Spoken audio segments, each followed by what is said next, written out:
So hello everyone, I welcome you all to the 13th lecture of chemical bonding. आज हम एक नई type की हाइब्रिडाइजेशन स्टार्ट करने वाले हैं, that is sp3d2। Last time हमने जो पढ़ी थी दैट वाज sp3d, यानी कि इस बार हाइब्रिडाइजेशन में एक डी ऑर्बिटल और एक्स्ट्रा आ जाएगी। लेक्चर बहुत इंटरेस्टिंग होने वाला है। स्टार्ट करने से पहले आपको स्क्रीन के ऊपर एक नंबर दिख रहा होगा, रिपीट कर देता हूँ आपके लिए, 7009294662।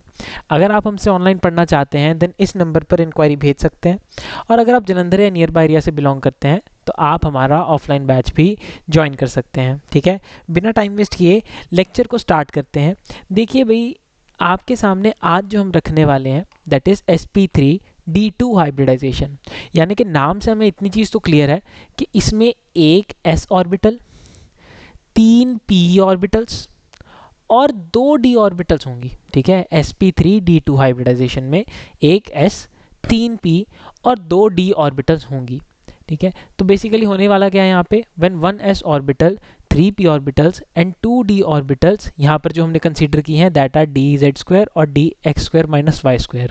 शेप्स मैंने आपको बताई थी बिल्कुल स्टार्टिंग में। ये देखिए, देखिए ये डी ऑर्बिटल्स होते हैं। ठीक है, डी ऑर्बिटल्स में 5 होते हैं हमारे पास। ठीक है, किसी भी डी सबशेल में 5 ऑर्बिटल्स होती हैं, उन पांचों की ये शेप्स होती हैं।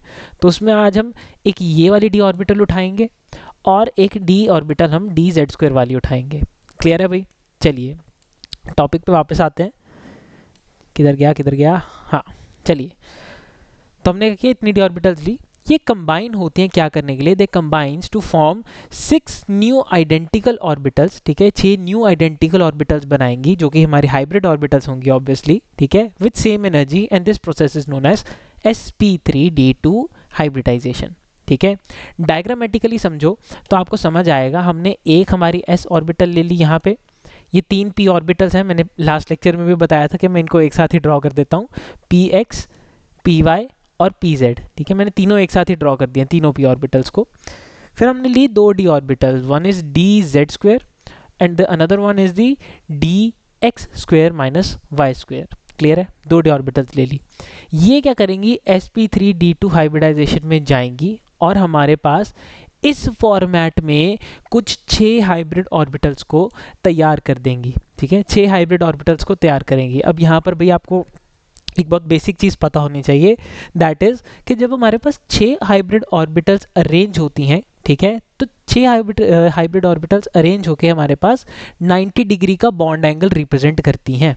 तो जब कोई आपसे पूछे इस टाइप की हाइब्रिडाइजेशन में बॉन्ड एंगल क्या रहता है, तो आप बोलोगे सर 90 डिग्री का रहता है। ठीक है, 6 हाइब्रिड ऑर्बिटल्स, 90 डिग्री का एंगल। क्लियर है भाई? चलिए, तो जो मैंने अभी आपको ऑर्बिटल्स बताई, they have an angle of 90 degree with each other. उसके अलावा ये जो स्ट्रक्चर बनता है इसे हम बोलते हैं ऑक्टाहेड्रल स्ट्रक्चर। अगेन वेसेपर थ्योरी जब हम स्टार्ट करेंगे वहाँ पर ये स्ट्रक्चर्स आपको और ज़्यादा क्लियर होंगे। ठीक है, तो ये क्या होगी, आपकी ऑक्टाहेड्रल शेप हो गई। उसके अलावा जो मॉलिक्यूल सबसे बेस्ट होता है इस चीज़ को समझने के लिए, दैट इज SF6 यानी कि सल्फर हेक्साफ्लोराइड। SF6 के मॉलिक्यूल में एक सल्फर होता है और हमारे पास 5 फ्लोरीन होते हैं।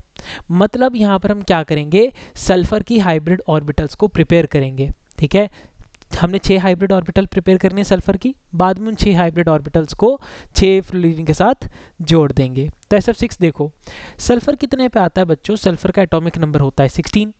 यानी कि जब हम इसके लिए गैसियस स्टेट का इलेक्ट्रॉनिक कन्फिग्रेशन लिखते हैं तो वो क्या होता है, 1s2 2s2 2p6 3s2 3p4, है ना। ये हमारा क्या हो गया, गैसियस स्टेट या फिर ग्राउंड स्टेट कन्फिग्रेशन। ठीक है, GS याद रखना, हमेशा ग्राउंड स्टेट कन्फिग्रेशन होता है।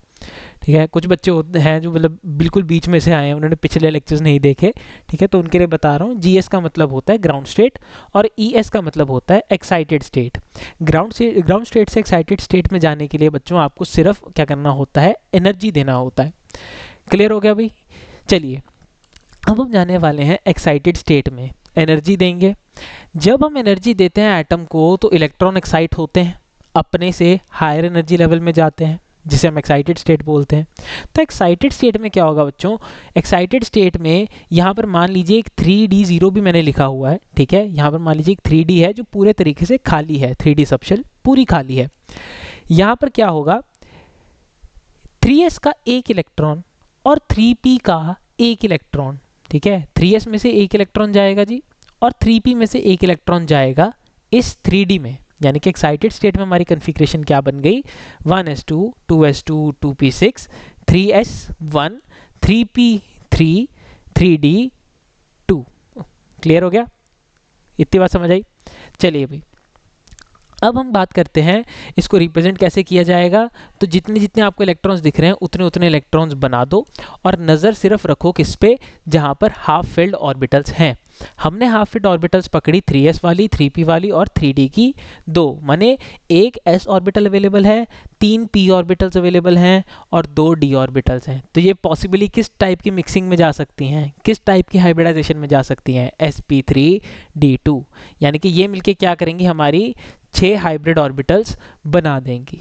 क्लियर हो गई इतनी बात। चलिए अब स्ट्रक्चर को अगर हम ध्यान से देखें तो फ्लोरीन के केस में क्या होता है, फ्लोरीन के केस में हमारे पास लास्ट जो बचता है हमारी कन्फिग्रेशन में उसमें एक इलेक्ट्रॉन रहता है। यानी कि इफ वी से कि फ्लोरीन की इस p ऑर्बिटल में एक इलेक्ट्रॉन है और हमारी इस हाइब्रिड ऑर्बिटल में, ये टोटल ये वाली जो होती है ना, ये जो हमने बीच का बनाया ऐसा 6 वाला, दीज आर 6 हाइब्रिड ऑर्बिटल्स। ठीक है, तो आप सिर्फ इतना समझिए कि फ्लोरीन की p ऑर्बिटल के पास भी एक इलेक्ट्रॉन है और हमारी हाइब्रिड ऑर्बिटल के पास भी एक इलेक्ट्रॉन है। तो एक इलेक्ट्रॉन और एक इलेक्ट्रॉन मिलके क्या बना देंगे, सिग्मा बॉन्ड बना देंगे।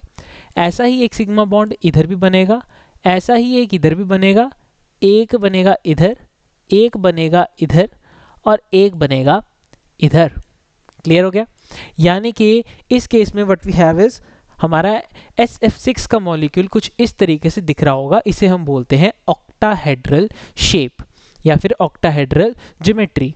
अब ये जो ऑक्टाहेड्रल ज्योमेट्री होती है इसमें एंगल मैंने बताया आपको कितना होता है, 90 डिग्री का होता है। क्लियर। तो कुछ इंपॉर्टेंट पॉइंट है, पढ़ लेते हैं एक बार कि इन SF6 6 फ्लोरीन एटम्स होते हैं, they are present at 6 corners of the octahedron, इसीलिए इसको ऑक्टाहेड्रल शेप बोला जाता है। क्लियर है। अच्छा जी, एंगल 90 डिग्री का इसके बारे में हमने बात कर ली। ठीक है, सिग्मा बॉन्ड्स जो होते हैं फाउंड बाय sp3d2 वो किससे बनते हैं, pp ओवरलैपिंग से बनते हैं। क्लियर है। चलिए शेप ऑक्टाहेड्रल है, सब डिस्कस हो चुका है। क्लियर है। तो हमारी हाइब्रिडाइजेशन जो है भाई वो यहाँ पर ख़त्म होती है। आपको कोई भी डाउट आए बच्चों कमेंट सेक्शन में छोड़ देना, मैं ज़रूर आपके डाउट का आंसर करूँगा। ठीक है, अब अगले लेक्चर में आपसे मुलाकात होगी, मिलते हैं।